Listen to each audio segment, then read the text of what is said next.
Congressman Bridenstine is probably, in my opinion, he is the shining star of the young Republicans that have been elected to Congress in the past several years.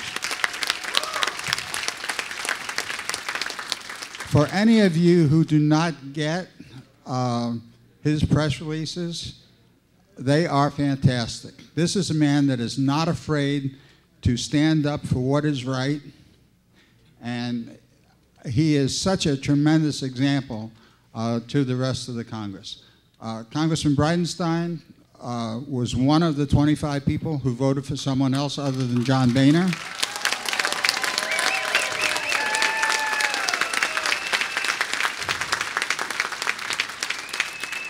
And in his press releases, he is not afraid to read them the Riot Act. So with that, Congressman Bridenstine, welcome. Thank you. Thank you. Well, it's a pleasure to be here. Thank you so much for having me. I had the opportunity to come last year. Let me just start off by saying we're in the district of one of my good friends, Congressman Tom Rice, and I got to tell you, he is a bulldog on the STOP Act, the Stop This Overreaching President. If it wasn't for him and his leadership, we never would have gotten there. And I remember when he was pushing this bill hard and we were getting co-sponsors on it, it finally looked like we were going to get a vote, and then they said, no, we're going to do a different bill, and the other bill is going to require passage by a Harry Reid Senate. Boy, I'll never forget Tom Rice. He was upset. He was like, this isn't going to work. This is smoke and mirrors. It is a show. And he got livid. And it reinforced his courage. And he went forward, and eventually we got the STOP Act passed by the House. And because of his leadership, we have a lawsuit now against the president for his constitutional overreach. So it's an honor to be in his district today.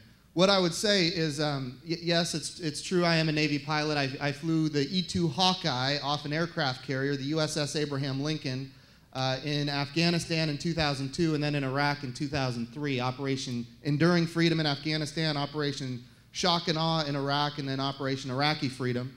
When we came home, I transitioned to the F-18 Hornet, and I did fly at Top Gun. That was correct. But I don't want to embellish too much. The reality is I was an E-2 Hawkeye pilot flying F-18s at Top Gun. My job was to be a target. My job was to get airborne and study how the enemies of America fly those enemy profiles on a mission to get shot down. And of course, the Top Gun instructors shot me down, and they shot me down often. And when I got shot down, I got to fly home at under 500 feet and faster than Mach, so I wasn't terribly disappointed about it. But I had a great 3 years there, and then I went to Cornell to get an MBA. And when I got done with that, I went back to Tulsa, Oklahoma, my hometown, and I joined the Navy Reserves, where I flew the E-2 Hawkeye again, this time down in Central and South America in America's war on drugs, and I want to touch on that here in a few minutes. But to start, I want to quote the President of the United States when he was a senator, Senator Barack Obama, 2006. Here's what he said. For those of us, and there are probably some in this room who fought in Iraq and Afghanistan, what this president has done over there is horribly, horribly disappointing.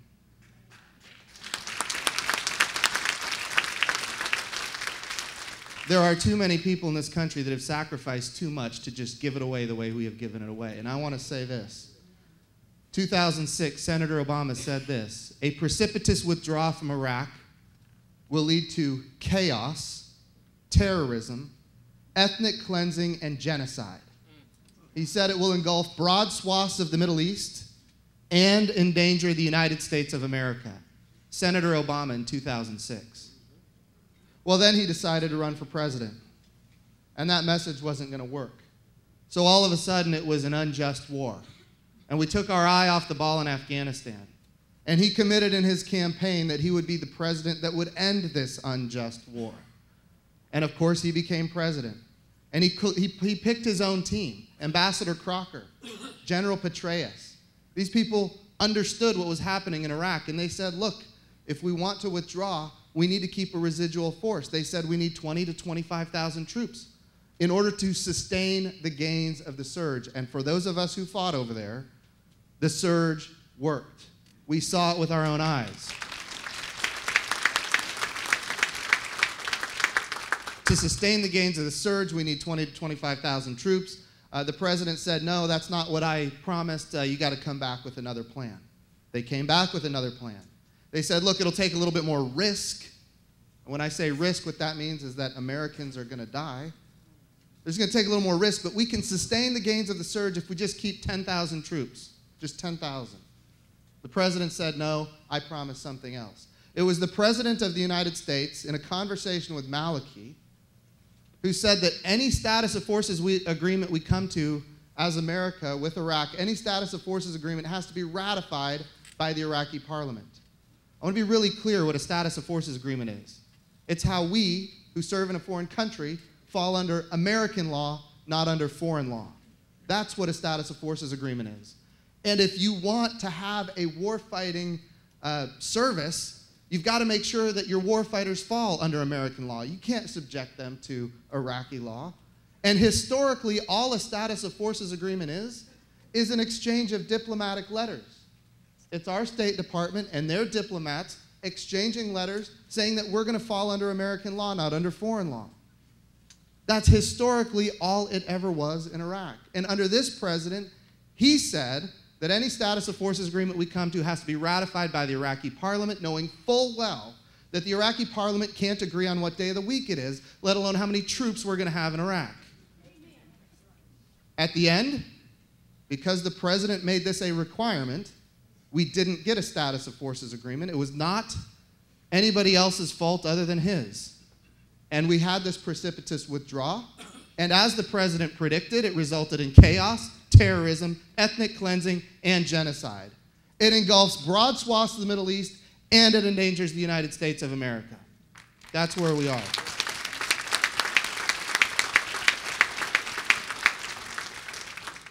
Now, when we started the war in Afghanistan, or should I say when we responded to the war that was started against us, we damaged a guy in Afghanistan named al-Zarqawi. Some people in this room probably remember that name. Where did al-Zarqawi in Afghanistan go to seek care when he got damaged? His leg, his ribs. By the way, it was damaged by 500-pound bombs, compliments of the United States military. Where did he go? He went to Baghdad. He went from Afghanistan to Baghdad, Iraq, where Uday Hussein gave him care in the hospital and he got better. Eventually, he became the leader of al-Qaeda in Iraq, and he trained his own lieutenant. He was a lieutenant to Osama bin Laden in Afghanistan. He trained his own lieutenant, a guy named al-Baghdadi. Al-Baghdadi is now the leader of the Islamic State. The Islamic State is not al-Qaeda. Al-Qaeda is a terrorist organization. The Islamic State is a caliphate. It has an army. They are well trained. They are well equipped. They are well financed. They're recruiting throughout the world. And al-Baghdadi has said that the next confrontation will be directly against the United States of America. Friends, this is a very real threat. And as President of the United States, our president should have dealt with this very real threat in a very serious way. Instead, he goes on television and he reads a laundry list of everything that the United States will not do. Can you imagine FDR doing that in World War II? Here's everything that we're not going to do. He says we're going to do these extremely limited strikes, but we're not going to put in any ground troops. And oh, by the way, there are now almost 3,000 ground troops in Iraq. Let me ask you this. If we had to leave Iraq because we had no status of forces agreement, how come we now have 3,000 troops there? I can tell you why. Because we now have a status of forces agreement that the president doesn't want to tell you about. How did he get that status of forces agreement? He did an exchange of diplomatic letters. So now we have 3,000 troops in Iraq. And I will tell you that that is a ground force. Friends, the reality is this is a very real threat to the United States. It has to be dealt with in a very real way, and you have to call it what it is. And we can defeat it. But we're not going to defeat it by going on TV and telling the enemy everything we're not going to do. What the president should have done, back when it was small enough to deal with, he should have taken it out. He should have gone on TV and told us what we did, which is what Ronald Reagan would have done. And I'll tell you this, if you go back to 2002 and 2003, we have an authorization for use of military force that authorizes us to go after both Al-Qaeda and Al-Qaeda-affiliated forces. Make no mistake, the Islamic State is an Al-Qaeda-affiliated force. It was derived directly from Al-Qaeda. Now, we've been talking a lot about the Middle East, and of course that's where my heart is because I've spent my adult life in that arena. What I will also tell you is that we have our own concerns here at home. You probably remember, maybe you don't, when I was checking in, some people remembered, I went down to a military base in Oklahoma called Fort Sill. Anybody here, by the way, from Fort Sill? Anybody get stationed there? I know there's a lot of Army hats and Navy hats in the room. Almost? Okay. Well, I went down to Fort Sill to talk to the base commander there about the effect the sequester is having on the Department of Defense, especially as it relates to my home state. We talked about the fires brigades. We talked about air defense artillery. We talked about all the things that the sequester is doing to weaken our defenses. And at the end, I said I'd like to visit the HHS facility housing the unaccompanied alien children at the military base. Remember, this summer, our military bases were being used as refugee camps for unaccompanied alien children. Do you remember this? Of course you do. So I just went down to go visit. And I wanted to see what these camps what was going on in the camps. And interestingly, the reports were at the time coming out of Lackland Air Force Base and others that as many as a third of the young girls were abused. And when I say abused, I think you know what I mean. As many as a third of the young girls had been abused, not at these facilities, but on the way to the United States. And at Fort Sill, the numbers were similar. All I wanted to do is find out what is the status of these children and how do we as America fix this problem? Because it's a very real problem when children are being abused. All I wanted to do is go down and get in. They rejected me. They said, no, you can come back in 3 weeks. I said, this is federal property. This is a federal mission. I'm a federal representative of the people. I should be able to get in. I need to talk to somebody in your chain of command. You know who they turned me over to? The PR guy. I heard somebody yell, the PR guy. That's right. Public affairs. And if I talked to that person, what did he say? You can come back in 3 weeks. So ultimately, we started a campaign. It was a media campaign. And I am not one of those members of Congress that runs to the media every time I get a chance. That's not what I do. I don't see that as my role. But in this particular case, the Founding Fathers gave us a First Amendment for a purpose. And this was the time to use it, to petition our government. I never dreamed that as a member of Congress, I'd have to use the First Amendment to petition my own government. But I did. In the next, I guess, week and a half, we did 72 interviews on national television, national radio, explaining what was happening. And interestingly, after about a week and a half, we get an email from HHS, hey, we'd like to invite your boss to come on a tour of the HHS facility at Fort Sill. We immediately accepted, and then they sent us an email with a list of everything that we weren't allowed to do. Number one, literally number one on the list, you're not allowed to ask any questions. You can't talk to the personnel that work there. You can't talk to the contractors. You can't talk to the children, and you can't talk to the medical staff. But we'll take you on a tour. To which we replied, we're going to treat their restrictions the way the president treats the laws of the United States, as a suggestion.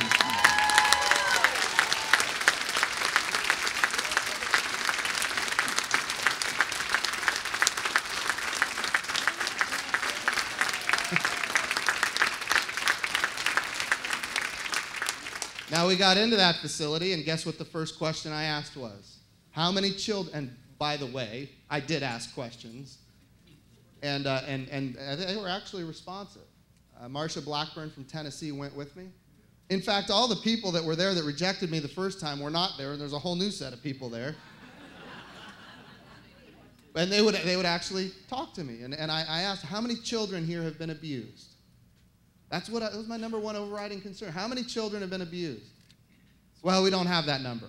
Grab somebody else. How many children have been abused? Well, we don't have that number. Give me your best guess. Well, we don't have that number. Finally, a contractor told me, sir, it's well over 25%.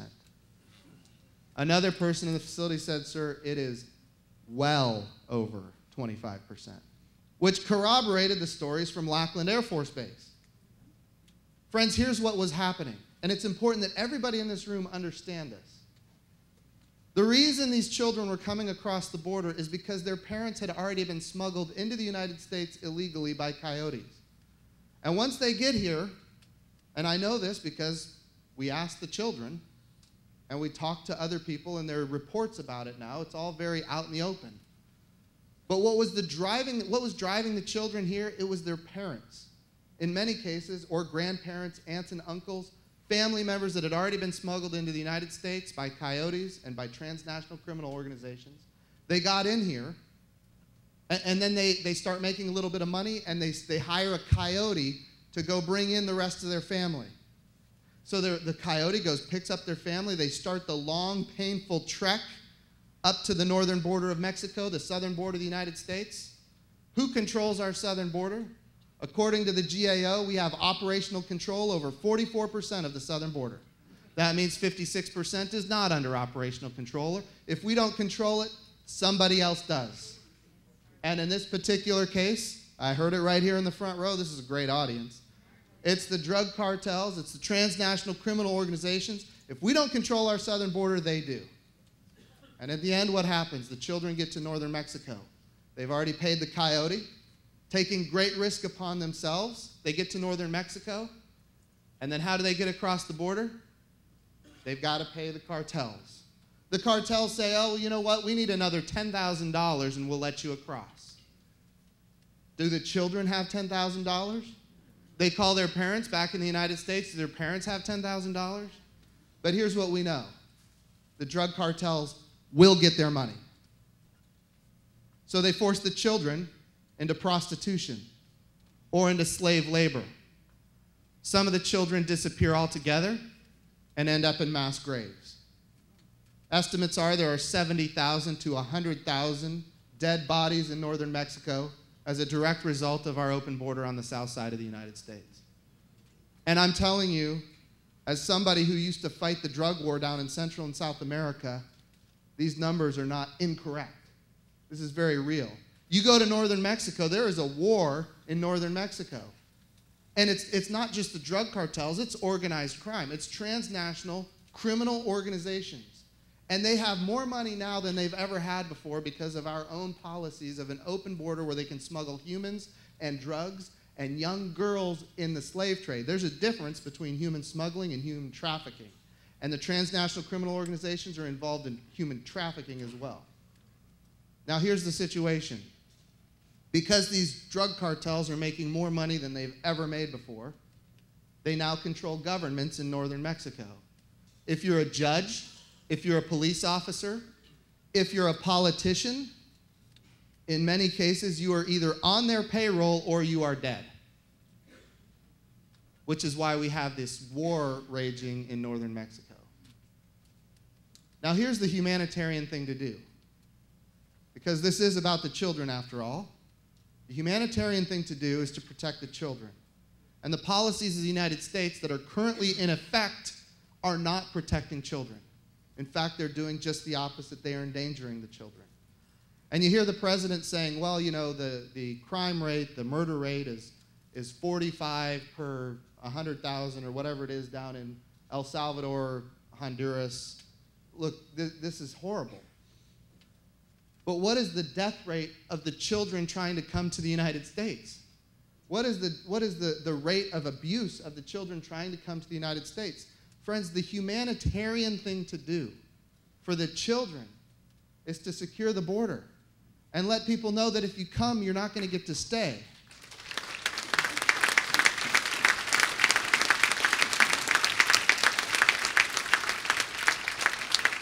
I want you to think about this. Imagine this for a second, and the president does not understand this. But the humanitarian thing to do is to follow the law.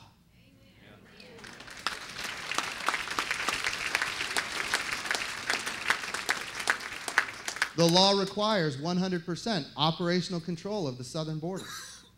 If we followed that law, then we would be in a better position and these children would not have been abused. And that law was passed in 2006. I'm going to be clear. This isn't a Democrat problem. This is a Republican and a Democrat problem.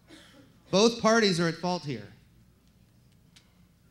Now, I want to tell you, as a Navy pilot, I did fly counter-drug operations down in Central and South America. My squadron, VAW 77, the Night Wolves, we busted $2 billion worth of cocaine every year on the high seas coming to the United States.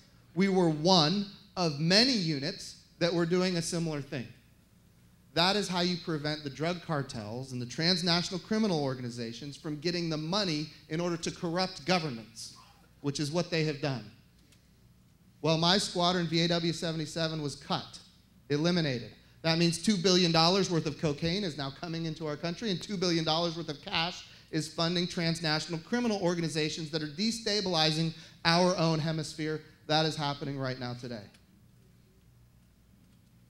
Now, here's the situation. I was one of many units to get cut. Now you've got these failed states down in Central America, and they're calling for the United States. They're saying, please help. We're losing our civil society. We're losing our democratic institutions. And the United States looks at them and says, look, we don't have the resources. We can't help you. We don't have any counter-drug operation units to fill that void. Nicaragua specifically requested that help. The United States' response was, we can't help you. Who did they call next? The Russians. The Russians are more than happy to fill that void, more than happy to help them keep their civil societies and their democratic institutions and fight the drug war on behalf of the Nicaraguans. All they're asking for in return is military basing. And they're not asking for military basing for the intelligence, surveillance, and reconnaissance assets. They're not asking for military basing for the ships that are doing the counter-drug operations. They want military basing for long-range strategic bombers in our hemisphere. Friends, when we disengage from the world, it doesn't get safer. And I know in many parts of the Republican Party that is not a popular message, but that is the truth. And if I don't stand up and tell you the truth, then I shouldn't have run for office to begin with.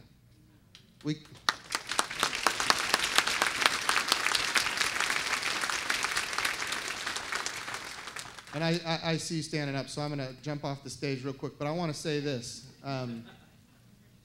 We live in a country where we have had sacrifice. I alluded to this earlier. People who fought in Iraq that made those great gains and established, a democracy where the government was inclusive, the military was inclusive, people were voting at 80% levels. This is not new, and it is not unique. When I first got in the military, I went over to Korea. I was a young lieutenant, junior grade. I went there as an exercise as if North Korea invaded South Korea. How would we as the United States respond to that? This was back in 2001. In fact, it was the summer of 2001 before September 11th happened. How would we respond? And here I was, a young lieutenant, junior grade. I took a day off from the 30-day exercise. I went up to the demilitarized zone. Just by show of hands, is there anybody in this room that actually served in Korea? Or spouses of people that served in Korea? Thank you for your service. I want to let you know personally, I've not forgotten your war. And I want to let you know how it affected my life. I went over to Korea. I went up to the demilitarized zone. There's a Japanese soldier with me. He spoke English, he spoke Japanese, and of course, he spoke Korean. And he was interpreting what was happening at the demilitarized zone. We went up a watchtower, and there was billboards, signs, loudspeakers. First thing we saw, there's a city on the other side of the demilitarized zone. It looked like a very prosperous town with big buildings. And at the time, I was told, 5% of the population was starving to death every year. How can they have such a big, prosperous city? The Japanese soldier told me, he said, that city is called Propaganda City. The buildings have no windows, they have no floors, they have no useful purpose. It is built as propaganda to encourage South Koreans to defect to North Korea. I, as a young lieutenant junior grade who grew up in Texas and Oklahoma, this was new to me. And then the billboards, what do the billboards say? Come to North Korea, the land of opportunity. Again, wow, that's odd. I thought 5% of the population was starving to death every year. And then the loudspeakers, the Japanese soldier interpreted. Come to North Korea. Our generals are better than your generals. And this always gets a laugh when I tell this story, but here's the reality. This was a new idea to me, that we would fight for generals, or that we would fight for autocrats, or that we would fight for men. That's not what we do in the United States, and I see all the veterans in the audience. That's not what any of us have ever done. What do we fight for? We fight for the Constitution, for institutions, for the rule of law, for the Bill of Rights. We fight for the freedom to assemble here today without having to register with the federal government.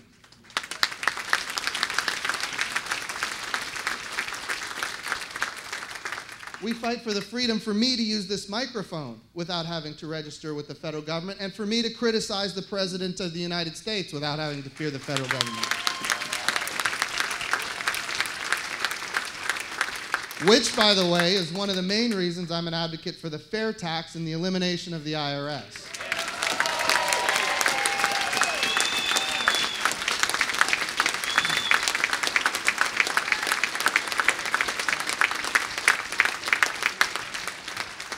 I see the pastor in the back standing up and waving his arms. But finally, here's the thing, and for the pastor, appreciate your service to God and our country. What I'd like to share with you is that when I was in Korea, and I went up to the demilitarized zone, I actually, one of my mornings, I went to church, and this was in Seoul. And I went to a church in Korea. I didn't know what was going on inside there. All I knew is that it had a cross on the door. That's all I knew. And I wanted to worship, so I went in. And I worshiped with people. They didn't look like me. They didn't speak my language at all, most of them. Some of them did a little bit. But we worshiped freely. And here's what's impressive to me. Again, something I hadn't seen before. They were singing a song, and I couldn't understand any of the words, but it was in the melody of Amazing Grace. And friends, the only reason that was able to happen is because somebody from a generation before me went there. And many of those people made the ultimate sacrifice. And that is the legacy of our country. And it cannot be turned around. Thank you so much. God bless all of you.